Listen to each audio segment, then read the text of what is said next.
Nicholas Magai is still wearing the white shirt and khaki trousers characteristic of an SHS Form 1 boy. But he's not the average Form 1 boy you'd find in any school. He was a senior school prefect in junior high school and awarded the best student at the time of his completion. He went on to attain aggregate 6 in the BECE, earning him a place to study general science at the prestigious Achimota School in Accra.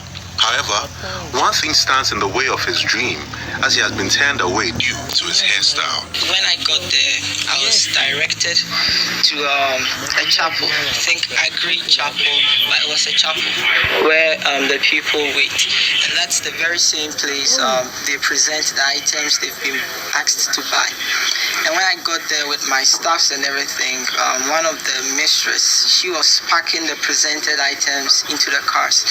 And she told me she wants nothing to do with me because of my dreadlocks. So I should pack my stuffs and everything, sit away from her stuffs. That's all the items collected. I should keep away from that place. And then she also said with the dreadlocks, they will not accept anything. It's either I'm getting it all at that very same place. It's either I'm getting it off and coming to Achimota, or that's it. But Achimota will no way accept it. Getting the first choice, Achimota was one of the very schools I've always wanted to school at. And so I was expecting they would just accept. But then thinking of bringing in the hair problem and telling me because of your hair, we push aside academics and everything and just focus on the dread first. I was really bit shocked and surprised. His father, Terrio, says he is scandalized by the actions of the school. He says he was told to cut his son's hair or find another school for him. They said the headmistress was at a meeting, so they directed us to the assistant headmaster. And he wasn't in, so we waited a couple of minutes. When he came, we went to see him, and his response was, no, it's against the school's rules. If he has dreadlocks, he better go scrape it, or we should look for other school. You know, you can't judge somebody with their heads and reject them, you know. But they should consider such things and take it serious, you know, and make choices, take students by their caliber, what they can. Or at least they could have accepted him and checked if he's a rude boy or he's not somebody who is going to, have bad influence on other kids. At least they should give a chance. For Terrio Magai and 17-year-old Tyrone, being asked to get a haircut is an abomination, an affront to the Rastafari religion. Central to their beliefs is the promotion of African culture.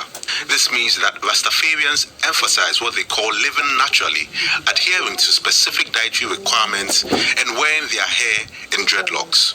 Fellow Rastafarian Raswad in Krabia also had his son turned away on Thursday at the same school for wearing dreadlocks. No, I wasn't expecting that, because in this day and age, one would not expect that kind of thing. Furthermore, what does his dreadlocks have to do with him studying and achieving whatever he needs to achieve in the school? You know, this is we are in a time now, this is an information age where information is all over the place.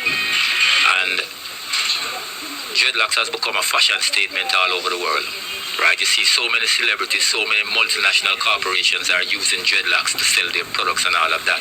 So it's not anything strange. It's one of the most popular hairstyles today. So we went to the assistant headmaster, and he basically said the same thing. As a matter of fact, he was bragging and boasting that they have done it to others before, last year and the year before, and they took them to court and they won. So they're not afraid of us going anywhere we want to go. The parents say that they will do all they can to get their children enrolled in the school they chose, if it even means going to court. Well, we are looking for the president to intervene, the president of this country. We want him to intervene, because if these people think they can violate the Constitution, then of course the president has to answer to that. He has to tell us why there are institutions in the country that is violating the Constitution. So we want to take it to the GES, and we want to take it to court. We want a class action, the lawsuit. Over the years, stories like this have popped up across various schools in Ghana. In 2017, a parent seeking admission for his ward at the Accra Girls Senior High School was also denied because she had dreadlocks. Tyrone, who now faces a similar fate, says he will join his siblings in another school if push comes to shove. Maybe I would go to St. John's with my sisters because I have two of my sisters and my very best friend Manasseh. He's also there. So I was considering then changing to St. John's is still worth it because the school is no good as the students. Yeah, when we take Achimota and we eliminate all the students out, it's just a building. So having a dedicated soul in somewhere like St. John's, I think it still works out. This is the Achimota School campus, and today it's much quieter than the situation here on Thursday as first-year students officially reported to school for the very first time. But that was not the case for Oheneba Nkwabia and Tyrone Magai because they were sent away because of the hairstyle that is dreadlocks. I have come here today to get a response from the school. I've been told the head mistress is the only one who can speak to the matter, but unfortunately has been locked up in a series of meetings for the better part of the day, and therefore it's unlikely that I'll get any response on this matter.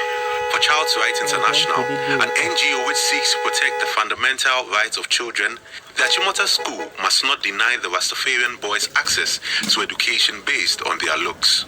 First, allow the child to have the access to the environment, which is the right of the child, which is very substantive. And if you are done with that, then if you feel that the makeup of the child will not conform to certain rules and regulations, and that will not affect the substantive right of the child, then negotiation must kick in with the parent and the child. Until 24 hours ago, these parents did not believe that their sons wearing dreadlocks could cost them a place at their school of choice.